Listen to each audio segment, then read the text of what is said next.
The shocking crime rocking the town of Terre Haute, Indiana. A 34-year-old woman is scheduled to appear in court tomorrow to face charges that she faked her own pregnancy and then attacked a couple and tried to take their baby. It's a disturbing story, but it's not the first time that something like this has happened. Eric Hong has the latest.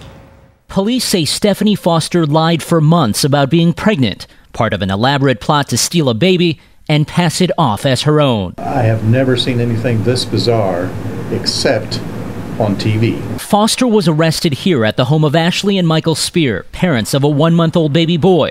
After asking to use the couple's phone, police say Foster, armed with a hunting knife and a BB gun, stabbed the mother several times. Of course, father hears the commotion and he gets out into the living room and he stops it. Holds her on the floor. The Spears are expected to survive their injuries. It was their baby announcement that allegedly led Foster to them. Police say for months, the 34-year-old Indiana woman wrapped a pillow around her waist to appear pregnant, even using a stick underneath her clothes to simulate a baby's kicking. She managed to fool her husband, friends, and neighbors. My only thought was it could have been me. It's very scary. Scary, but not uncommon. In 2004, after faking a pregnancy, Lisa Montgomery tracked down and killed a pregnant Missouri woman, cutting the baby from her womb. And in a similar case 4 years ago, Shannon Torres kidnapped an infant after stabbing the child's mother. In both cases, and in Foster's, the suspects had recently had a miscarriage. I've seen guns pulled on a lot of family members or strangers and so on and so forth, but no, I have not seen a call like this in 25 years. Foster is now being held without bond as a stunned community struggles to make sense of her alleged crime. For Good Morning America, Eric Hong, ABC News. So what would drive a person to do such a thing? Joining us now is one of the country's leading forensic psychiatrists, Dr. Michael Wellner. You know, for most people, this is just so unimaginable. Tell us what goes on in the psyche of a person who would carry out such an act. The desperation of a woman to be able to represent that she can bear a child, not just have a child, is what's underneath each of these crimes.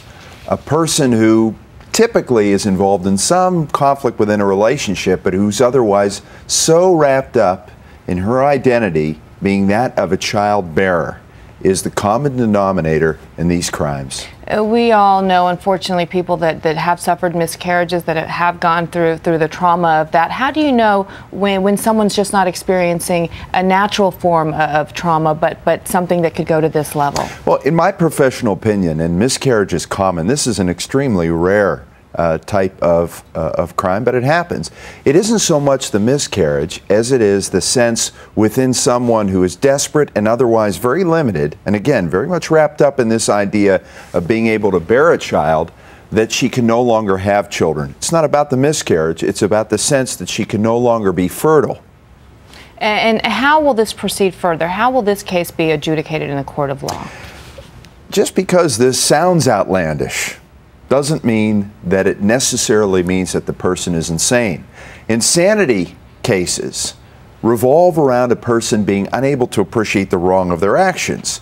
But in these kinds of kidnappings, there is invariably planning, deception, concealment. So clearly a lot of premeditation and efforts to avoid detection. Those are the kinds of things that make an insanity defense impossible. So we find these kinds of criminals people we can't relate to, and yet at the same time, because of all of the calculation involved, an insanity defense is invariably not successful. And quickly, we didn't touch upon the victims themselves. How do they go about coping with something like this? Mothers in hospitals, we hear from time to time, worry that their children may be kidnapped. We've heard of cases like that. What do you give advice to those? Well, hospitals keep newborns safe, and many of us may not appreciate just how secure the procedures are.